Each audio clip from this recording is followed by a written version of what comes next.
اليوم الانتصار عراقي. نعم، شكرا لإيران لأنها ساعدتنا في حين أن العالم أجمع تخلى عنا في أصعب الظروف. الانتصار هو عراقي، الوصول إلى الحدود هدفه عسكري وليس لنا أهداف أخرى في سوريا. نعم، كما تلاحظون بأن الحشد الشعبي استطاع تأمين جانب من الحدود السورية بما يرتبط بمحافظة الحسكة، وتوقفت العمليات وأعلن عن انتهاء العمليات في الجانب الشمالي لصحراء نينوى. لدينا إن شاء الله عمليات قادمة وهذا هو المفروض، لكن هناك تحضيرات لهذه العمليات القادمة إن شاء الله.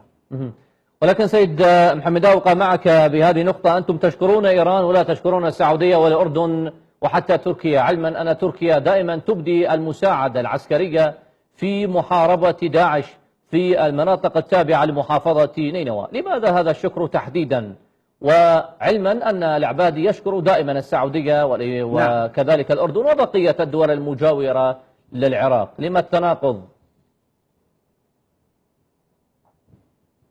لا يوجد تناقض الحقيقة. تحدثنا عن إيران لأن كان السؤال على إيران أستاذ أحمد. نعم، الموضوع كأنه فوبيا إيران سيطرت على المنطقة. يراد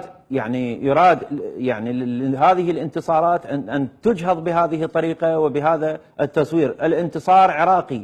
كان السؤال محدد حول موضوع إيران، ونحن لا نمثل عمقا لأي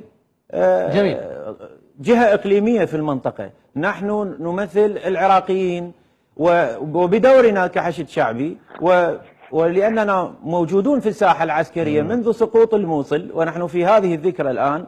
الحقيقة كان كل العراق محاصر والكل يتفرج. نعم. يعني سقوط المحافظات تلو الأخرى، وصولهم إلى أطراف بغداد، الاشتباكات أصبحت في حزام بغداد والكل يتفرج.